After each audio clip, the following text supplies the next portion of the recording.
তাহলে আপনি কেন ওযু করে মসজিদ মেলা যাচ্ছেন? এবার আলী ডাক দিয়ে বলতেছেন ফাতেমারে, এতদিন নামাজ আদায় করছি, তাহলে একটা দিন যদি না যায় তাহলে কেমন লাগে? নামাজ পড়বো না ঠিক আছে, শুধু দূর থেকে একটু সাহাবীদের নামাজ পড়ার দৃশ্যটা একটু দেখতে চাই। এবার এই কথা বললি আলী চলে গেল কোথায়? মসজিদের ভিতরে চলে গেল।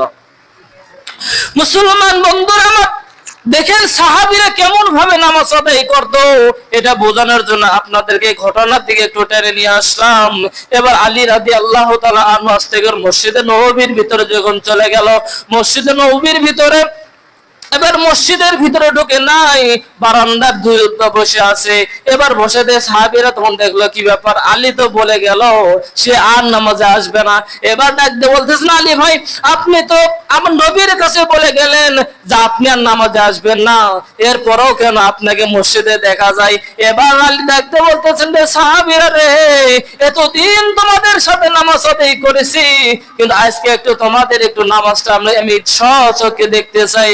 এবার আলী রাদিয়াল্লাহু তাআলা আস্তে করে যখন নামাজের সময় যখন হয়ে যায়, তার আগে 2 রাকাত কি পড়তে হয় বলেন তো? 2 রাকাত কি পড়তে হয়?